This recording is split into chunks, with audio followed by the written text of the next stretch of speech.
searching for a flat in Schleswig-Holstein with Anmeldung, possibly pet-friendly, on the train line.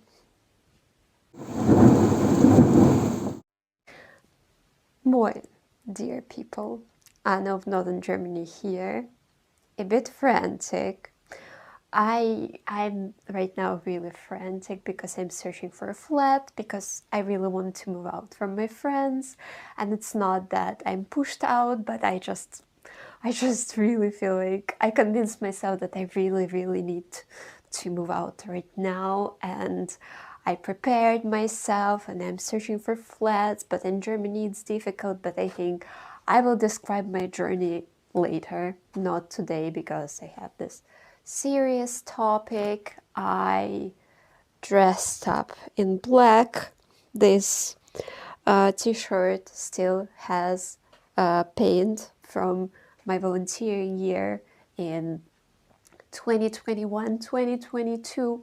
I was a volunteer in France, and I have a dramatic makeup and very wonderfully made tears. Does it look like some disease? Maybe. I'm sorry. I think I'm that person who is creative but in mind, and when I try to use my hands, it just all falls apart. It is a disaster. But whatever. Welcome to this channel.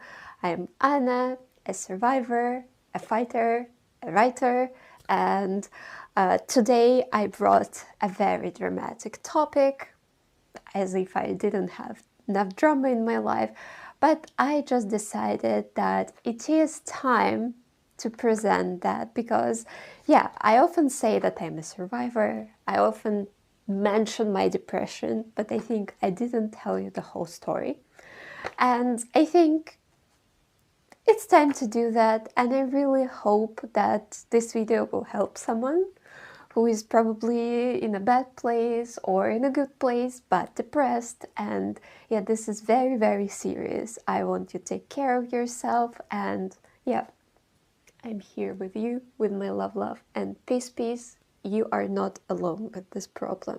I hope this video is not going to be 1 million minutes long, although I always fail. I have to apologize, really.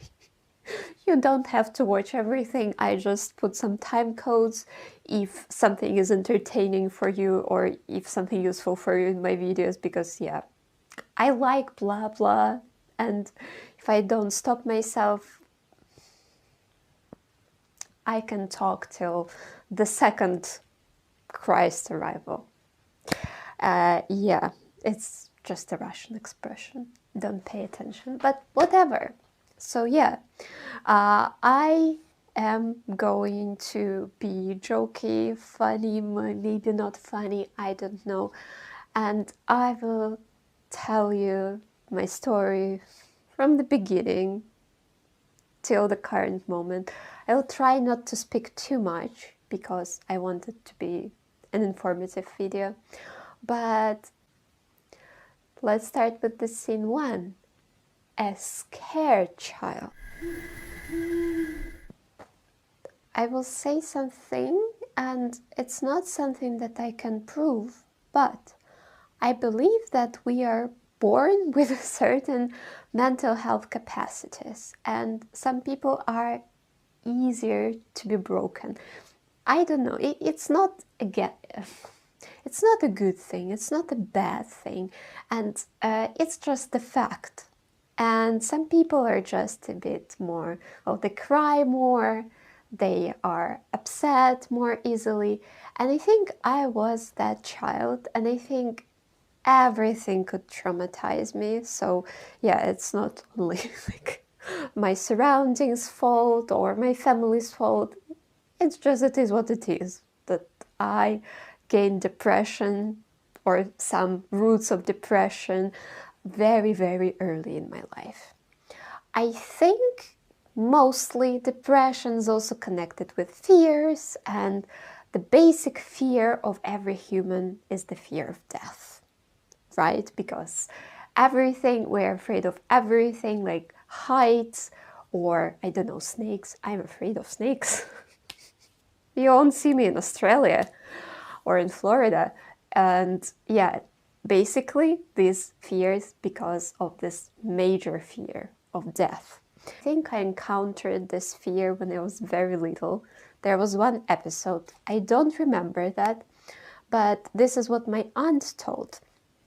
In Russia, we have this tradition when someone dies, there are funerals, and it's called like the last path, the last way, when the coffin is being carried towards the bus, and the bus takes the coffin to the cemetery. And this before taking the coffin to the bus, people, the procession follows the coffin, and they drop flowers on the ground. So in Russia or in post-Soviet countries, you probably can see that if someone died, you can see flowers lying on the ground. And I was little, I was with my aunt, we were walking, and I asked her why there are flowers on the ground. And my aunt told me that someone died, and I was frantic. I started to cry unexpectedly. My aunt freaked out, and I started to say, my mom will die, you will die, I will die. I don't remember that. I would say I was 2 or so you can understand that it's a bit... So this is how it all began, I guess. And yeah, I was generally growing as a weird kid, and I liked asking people about death. Also my friends, like, imagine like we were first graders, my friend and I. I was like, do you often think about death? I'm such a bella swan sometimes, it's crazy. But yeah, so that was my childhood. And then scene number 2, Family Guard.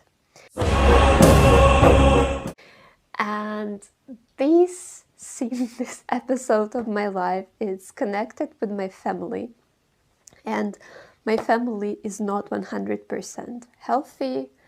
I was the child who kind of took responsibility for her parents' happiness, and it seemed that it was in my power to control, like, for example, to stop my grandfather from drinking, or from my mother from crying, or whatever it was.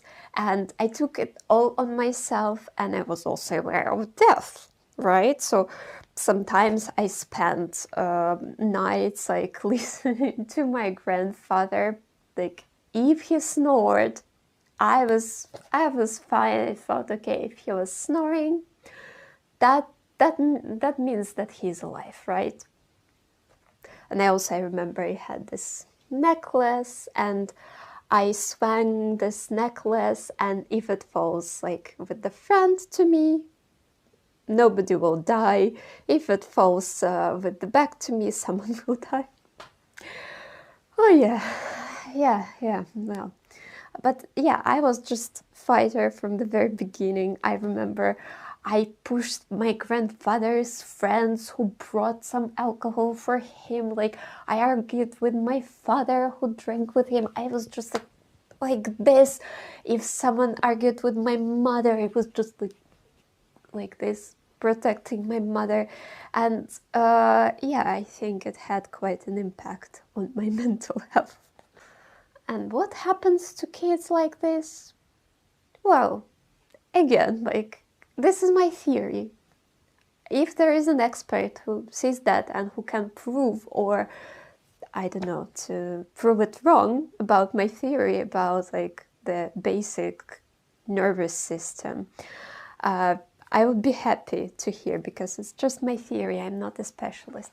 But yeah, with all that piling up, I got sick. And the next scene, a sick soldier. And yeah, this is all going around the fear of death, as you will see.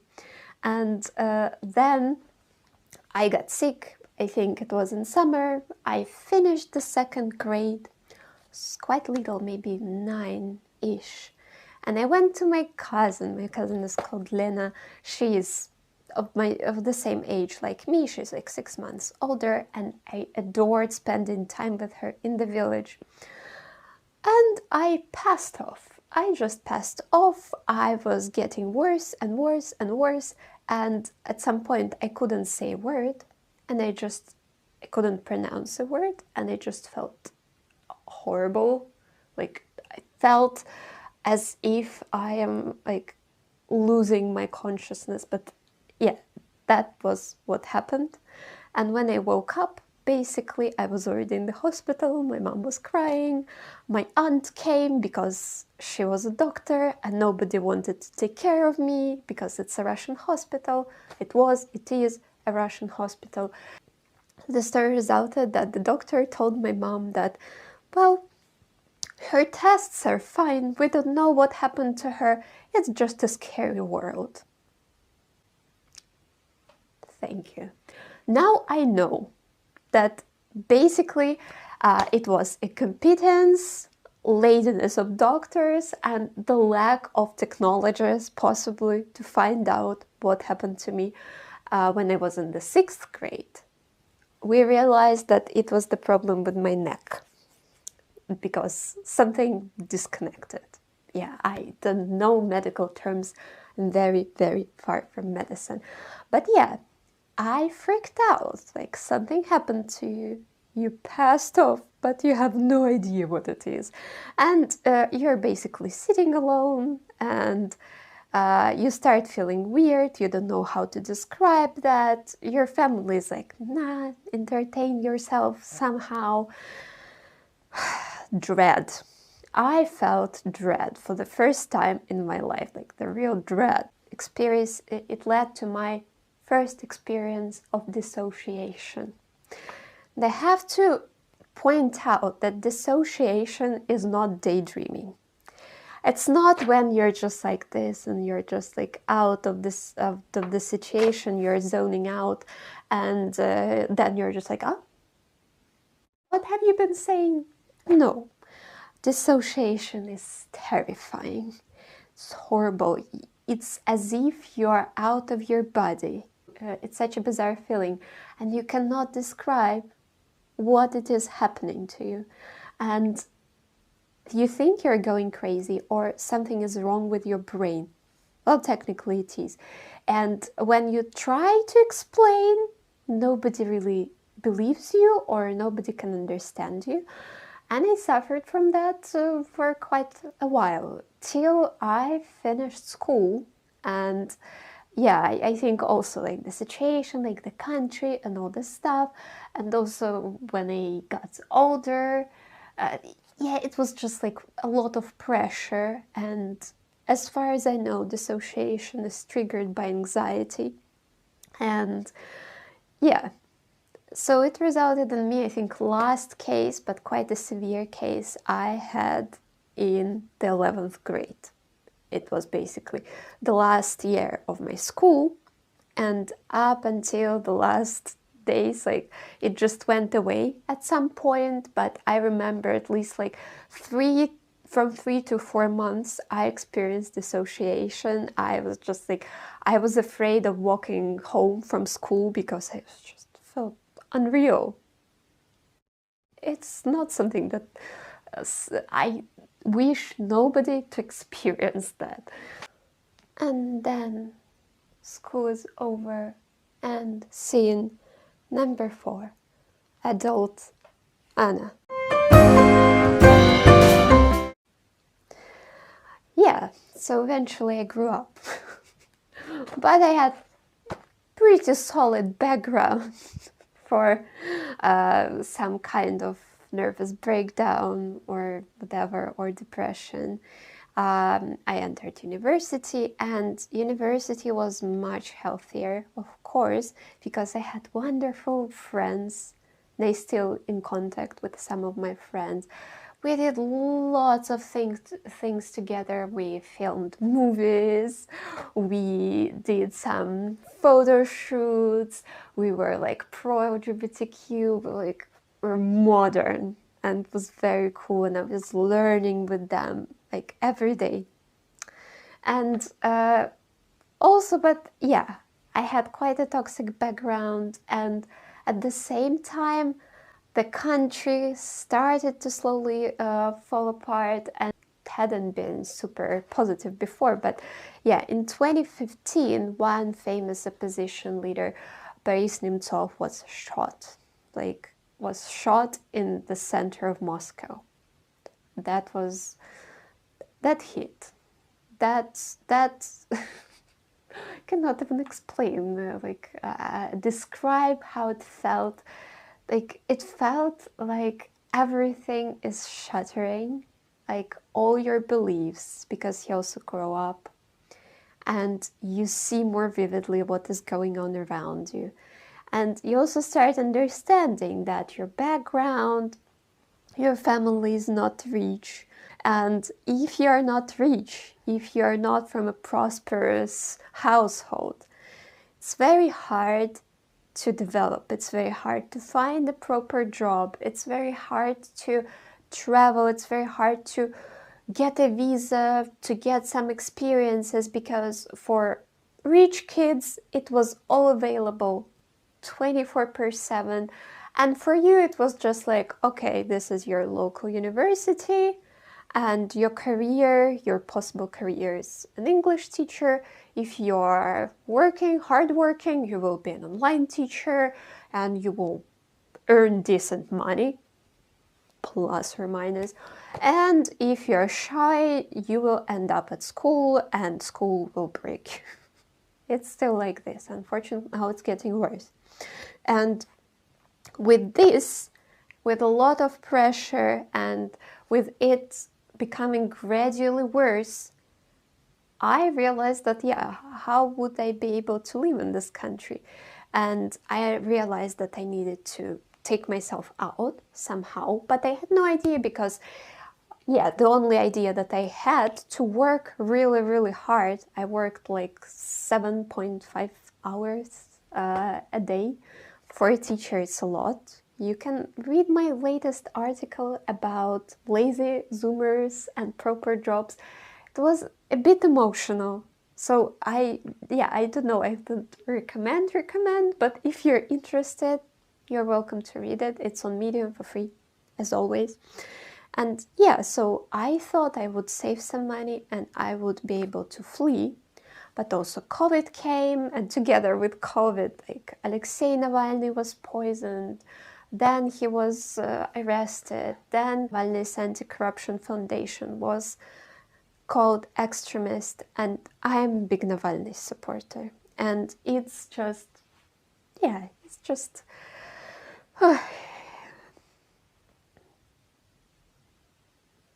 the words are finished.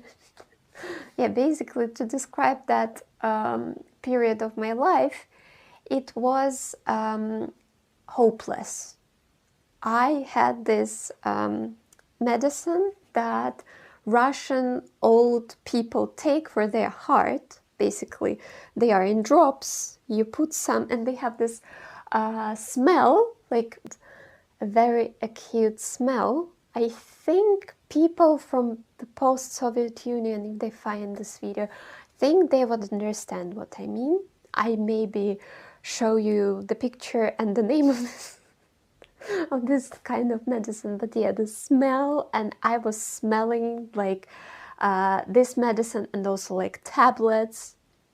Tablets are like more minty, but also like for heart. I needed something to calm me down. I bought teas, and I believed that these teas were like, they were called like relax and rest and nervous system balance. And yeah, it's like this one that my friend gave to me. And well, they work, but possibly, but in that state, and if you're also finding yourself in such state, when you're like, you really physically, on the physical level, you feel anxiety, I'm afraid they won't help. I was going crazy, basically, and I was so scared for the future. And yeah, then eventually it happened that I could leave Russia. I went for my volunteering project that I had been waiting for a year and 2 months, basically, because of COVID and because France didn't accept applications from Russians for volunteering visas. But it also, like, it wasn't like that I had a lot of things to do there anyway, because it was COVID, quarantine, everyone was shut basically in their houses, and there was not much work to do anyway. But yeah, eventually 2021, I fled. And the next scene, the last but one.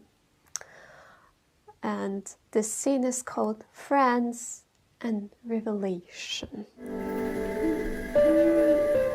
They came to France, and I thought that all my past will just diffuse. Yeah, I will arrive to France, and there will be a healthier environment, and my mental illness will just fly away on the wings of happiness. What is this? What is this metaphor? Forgive me for that. Yeah. And should I tell you that it was not how it happened? Because, yeah, we often tend to think that when we change the place, mental illness will go away. Yes, it can bring you relief, and it's easier to heal in a healthy environment. But not necessarily, you still need help. And I started to realize that, like, in the first months. I realized that my anxiety is just like a part of me. By that moment, it was really a part of me. I couldn't live without anxiety, and my brain always created scenarios and also gave me ideas like, yeah, you should hurry up, you should do this and that, you should work things out, you need to find a way not to go back to Russia, you need to do this and that, you cannot return to Russia because in Russia, like, you will drown in Russia. And yeah, it was making me crazy. And this is when the war hit, the war in Ukraine. And then it was just like down the hill, like the avalanche collapse of everything. And that was the time when I realized, yeah, so nobody needs me in France. I cannot return home. So I should just end everything, because I don't want to throw like the direct terms into you. Like, the video will have trigger warning for sure. And yeah, so I just decided, like, okay, like in September 2022, if I don't find a solution, fini, zu Ende. The war didn't help, and also, of course, I realized that I had many more issues, such as abandonment issues. By that point, by September, it really felt like real pain. It's like you reach the point when your depression, when your feelings, like you feel your nervous system hurt. Really, like here, like you feel how it hurts. It's a horrible experience that really, I hope you will never ever reach this point in your life. Then the last scene, the war and freedom, Germany.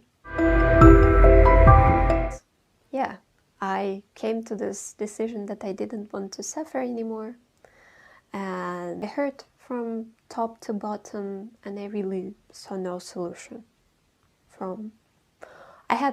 I saw no way out. I was thinking, like, if I'm going to cry, I think I'm not going to cry, but when I reach this point, I'm already like, I feel a bit of a trembling. And yeah, I basically caught the last fish rod that my friends threw towards me, and I also tried to pull myself with my hair out of this situation. And this is how I arrived in Germany.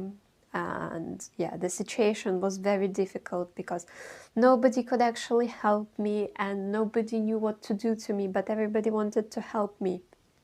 And that point I was reaching the peak of my depression, because I think it was started to move towards bipolar depression.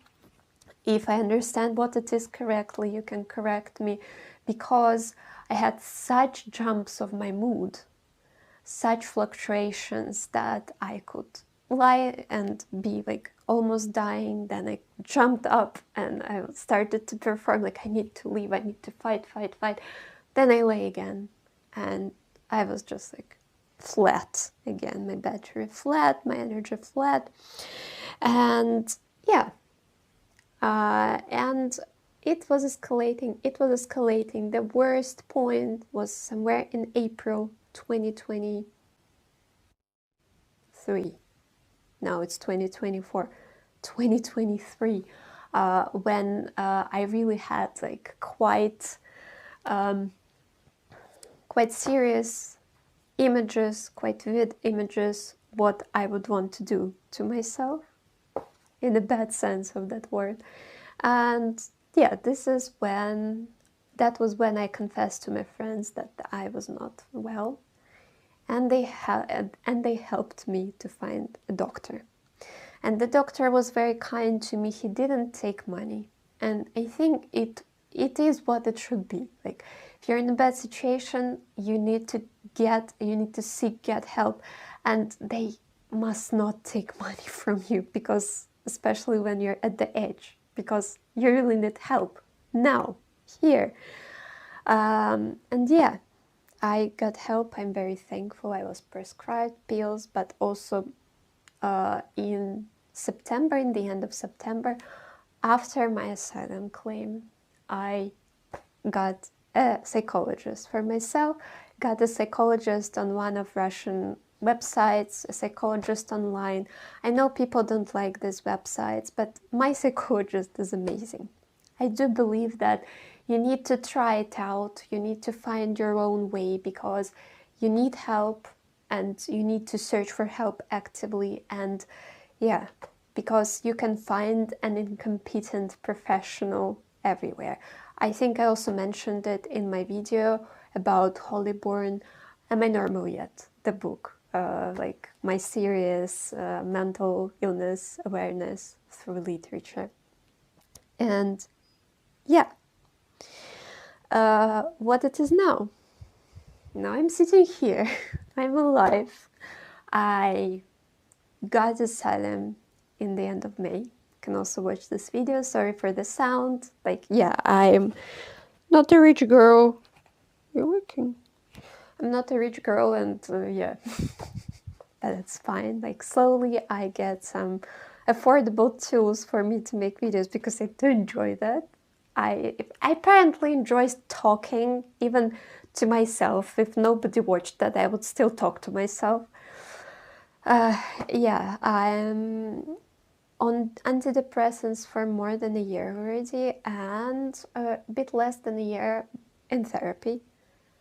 I think I feel much better. I don't have these drops and highs, and yeah, sometimes I still feel bad, sometimes I still need support, or some things trigger me, but I also learn to live with that. I learn to accept myself and find triggers and remove them from my life, or at least remove them temporarily.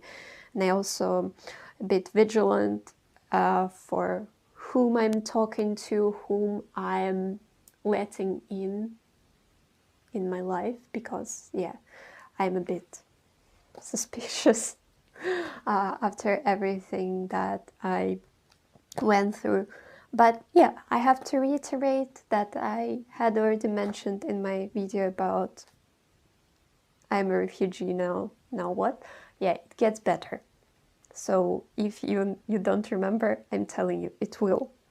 And I'm here with you, like, really. Know that you're not alone. Even if it happened that there are no relatives or maybe friends close by, there is the internet, and the internet has massive power. And yeah, I really hope that it will help someone to see some light in the end of the tunnel.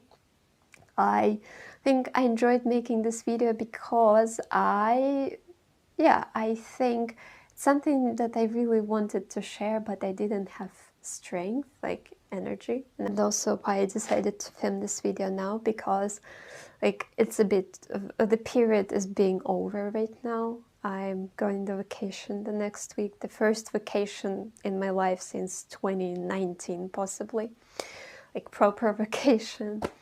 And I hope I will rest my mind a bit and process everything also that happened during the months, like the last months. And yeah, I think I will publish another article on Tuesday before my departure. I think I will write it about one Russian thing, a new law in Russia. So yeah, I invite you to read it if you're interested in politics, because yeah, I know that for some people politics is a bit too much for their mental health. But if you want to, you can check it out. In the future, I am preparing videos. I think I will also talk about moving out. Hopefully it'll happen soon. We will see. Germany is unpredictable. About my process of getting documents and why it is so slow. Also, recently I was in a bit of an unpleasant situation mentally, and I think I also want to share that. But in the future, I'm also preparing books that I would want to discuss. I'm planning mental health awareness through literature, another series, because yeah, I don't know if anyone out there is interested, but I really love doing it, so maybe I'll make it, maybe someone will find it useful at some point. I don't know. I think also many videos I make because I do really enjoy them, even if like out there on the internet nobody will watch them. But yeah, maybe I will also make a vlog about my vacation. I have a plan. I don't know how it will work out. Maybe my friends will join. I don't know. They're not public people, and me neither. But I don't know. Maybe they see now that it can be a bit of fun to make videos. Maybe they will want to join. We'll see. But yeah, I wish you a lot of health. Not to forget about rest. Also, I hope that you have a chance to get vacation in the near future. I wish you to be very healthy mentally and physically. And I also send you love, and peace from my northern Germany. Like here I'm Fire Nation-y again. The weather is North Germany. Oh, not exactly, but it was plus 11 tonight, and yeah, it's quite a drop. Quite the temperature plummeted recently. And yeah, tschüss.